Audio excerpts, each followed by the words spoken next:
Good morning, good afternoon, or good evening, depending where you are on the planet. And welcome to today's Tuesday, the 19th of March, Bull versus Bear webinar. Steve Miley here on the call for trade day.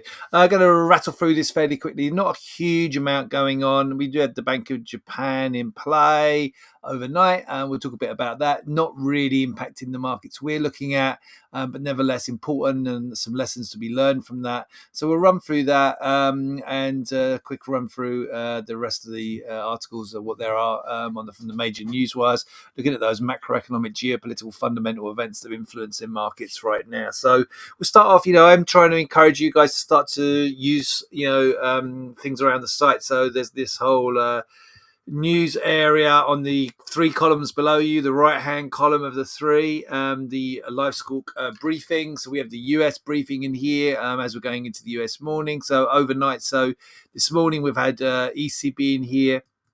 I'm saying members of the ECB, economic growth may disappoint in spring, but also more data for a June decision. So pointing towards maybe a June first rate cut in here from the ECB, potentially around the same time as we're going to get potential rate cut from the Fed as well.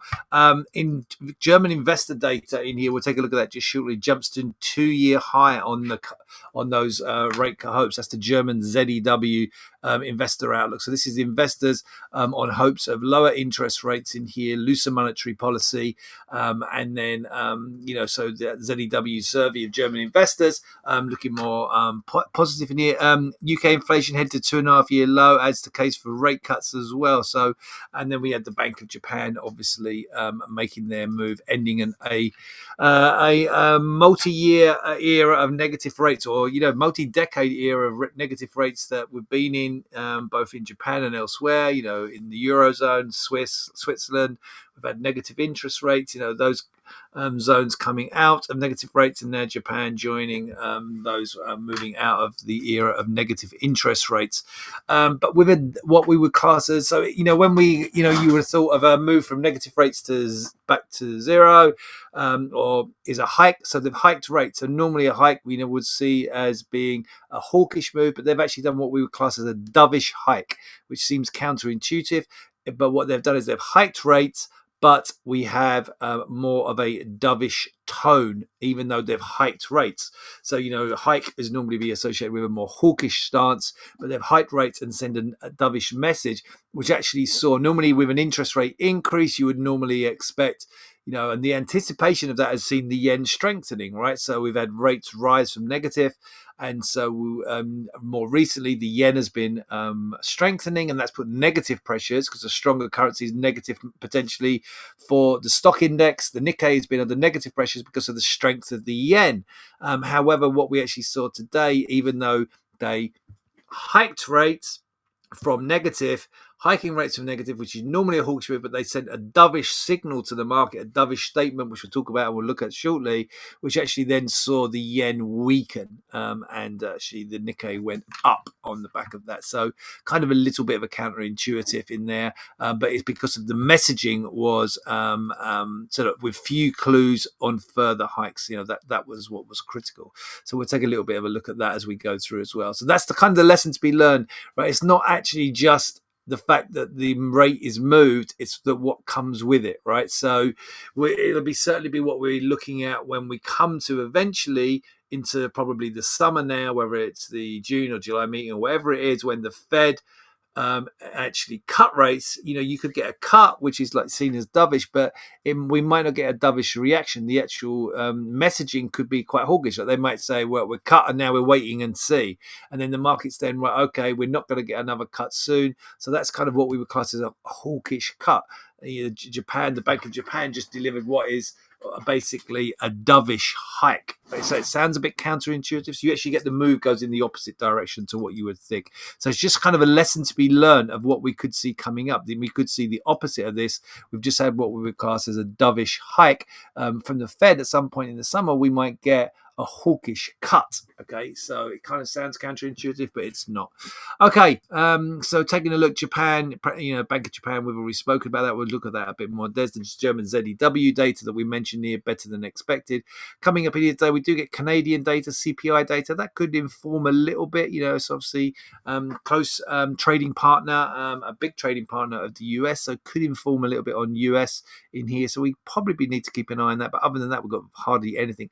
Overnight, we do get the PBOC, the People's Bank of China's rate decision here. No change expected from that, but who knows? Sometimes they deliver something when we least expected.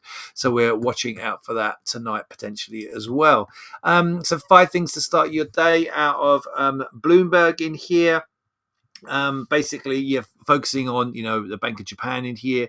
As I say, scrapping negative interest rates in here, first hike in 17 years, and markets were fairly calm, and actually bonds gained. So bonds go up in price, down in yield. So even though they hiked rates, yields went lower. And then we saw the yen actually weaken. Gearing up for the Federal Reserve. Obviously tomorrow now, I expect a fairly mean reversion day. Obviously we had that jump up before the open yesterday, and then the market kind of didn't really do a lot. Kind of tried to push a little bit higher after the open. We had the jump before the open in here on the Google Apple news yesterday. Didn't really get going after that. Had a little bit of a push higher on the open itself, and then kind of just sat there for a lot of the rest of the day. It wasn't a particularly more of a consolidation day, even though we got that rebound yesterday from recent weakness, and I'm very much expecting more of a consolidation type day today. Nvidia yesterday did actually, towards the latter part of the day at their conference in here, did announce their new Blackwell chips at their the CEO announced that yesterday, and actually we got kind of again a little bit buy the rumor, sell the fact. There was kind of a lot of anticipation kind of announced, and then what we kind of expected them, and stocks actually unchanged to lower in here on the overnight, so didn't go higher on the back of that. And Bitcoin dipping, having done particularly well of late, not really influencing us. So here's the stuff about the Bank of Japan. Hikes for the first time since 2007, 17 years. Yen actually weakened though rather than strengthening, so abandoning its negative interest rates, first hike in 70 years. Bank of Japan went from for 0 to 0.1, having previously had negative rates, but still some distance to inflation expectations. So if anything, look, the yen weakened, which is taking those cautious comments indicating caution over further rate hikes. So no indication of further rate hikes coming. So this is what I'm talking about when we had it was actually a dovish hike. Okay, so that's where we get that. Yen drops on Bank of Japan's dovish tone. There it is again, right? So, and then US futures dipping lower on the overnight in here, and Bitcoin drops with ETFs already seeing outflows from Bitcoin.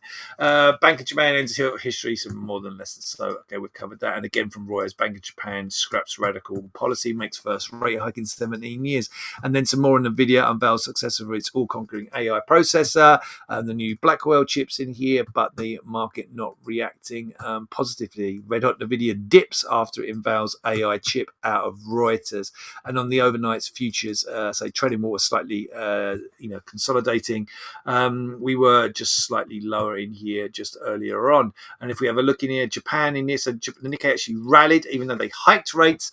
Japan rallied because of the sell-off in the yen, so the Japanese index, the Nikkei, was actually up overnight. The Hang Seng Hong Kong index lower. European bourses in here, despite that positive data from the ZEW survey from Germany, the DAX is only about a tenth up, with the UK FTSE down 0.2, and the CAC up about 0.25% this morning, the French CAC. And on the overnights in here, we are actually back lower in here, so mean reverting, having had that sell-off in here over the last week or so. Then the rebound yesterday, we're dipping lower in here this morning, between a quarter on the Dow, 4/10 nearly on the S&P, and about 0.5% down on the Nasdaq, having had a better than 1% rally.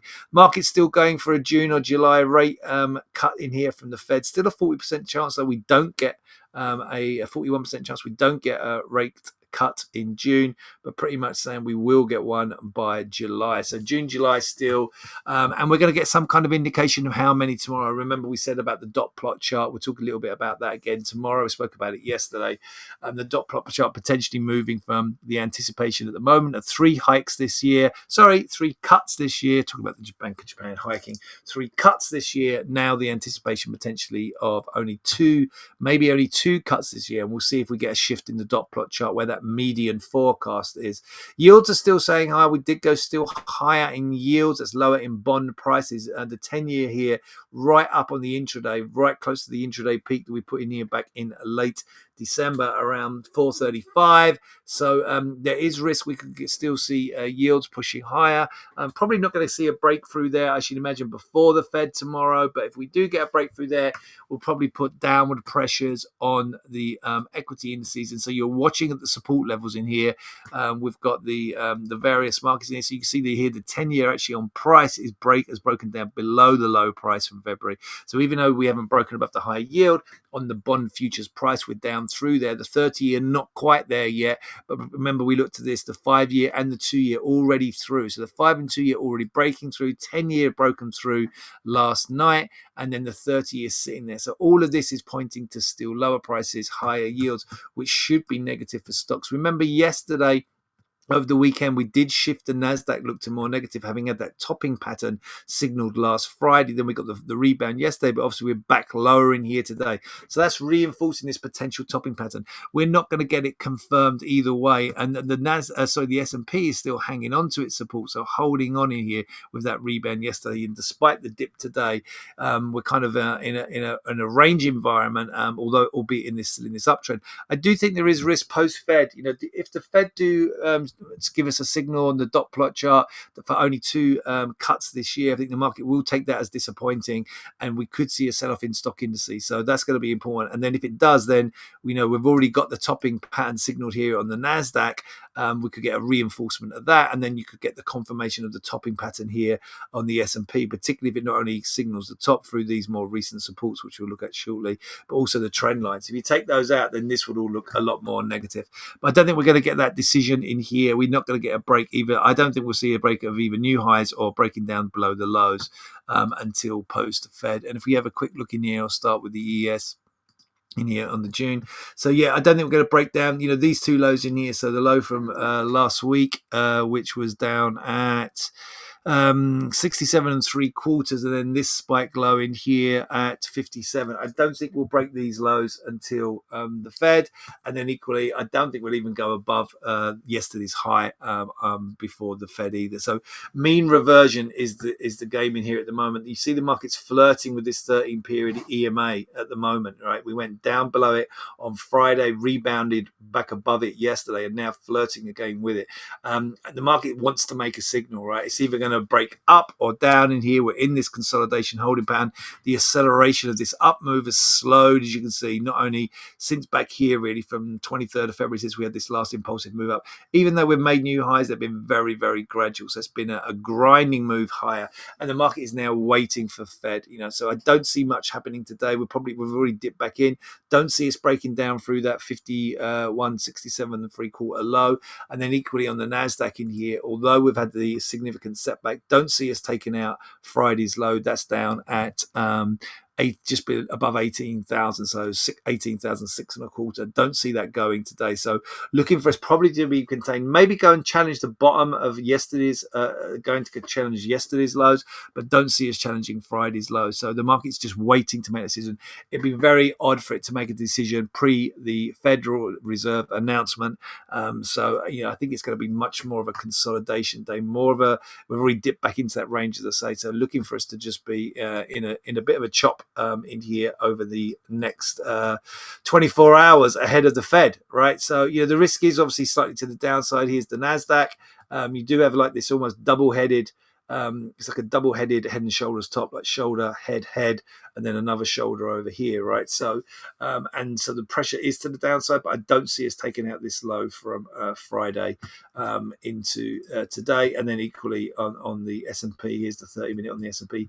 Don't see this low going in here. Again, it's a similar kind of pattern. You could argue double top pattern up here. The trigger is down obviously through here. Don't see these lows in here and here going, being challenged and breaking ahead of the Fed. Okay, but is there a risk that we could go down towards them? Yes.